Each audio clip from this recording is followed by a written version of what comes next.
व्यानाय स्वाहा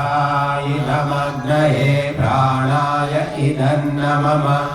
ॐ भुवर्वायवे अपानाय स्वाहा इदं वायवे अपानाय इदन्नमम ॐ स्वरादित्याय व्यानाय स्वाहा इदमादित्याय व्यानाय इदन्नमम ॐ भूर्भुवस्वरग्निवायुवादित्येभ्यः प्राणापानव्यानेभ्यः स्वाहा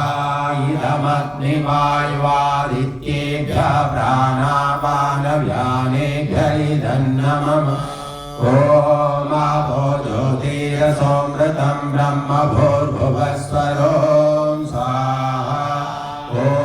यां मेधां देवगणाः विदरश्चोपासते दयामामद्य मेधयाग्ने मेधाविनं कुरु स्वाहा ॐ विश्वानि देव सवितर्दुरितानि परासुव यद्भद्रं तन्न आसुव स्वाहा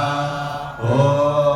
अग्नेनय सुपधाराये अस्मान् विश्वानि देव वयुनानि विद्वान्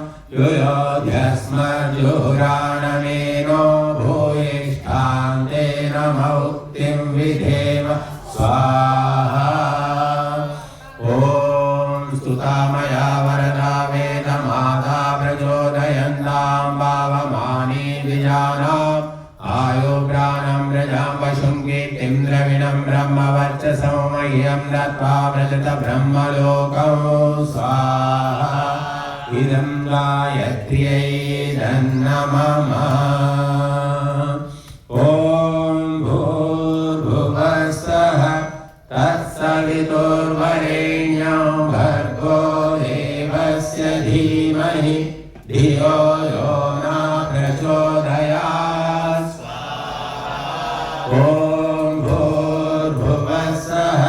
तत्सवितुर्वरेण्यं भर्गो देवस्य धीमहि धियो यो न प्रचोदयात् ॐ भूर्भुवस्सुवः तत्सवितुर्वरेण्यं भर्गो देवस्य धीमहि धियो यो न प्रचोदयात् इदं सवित्रे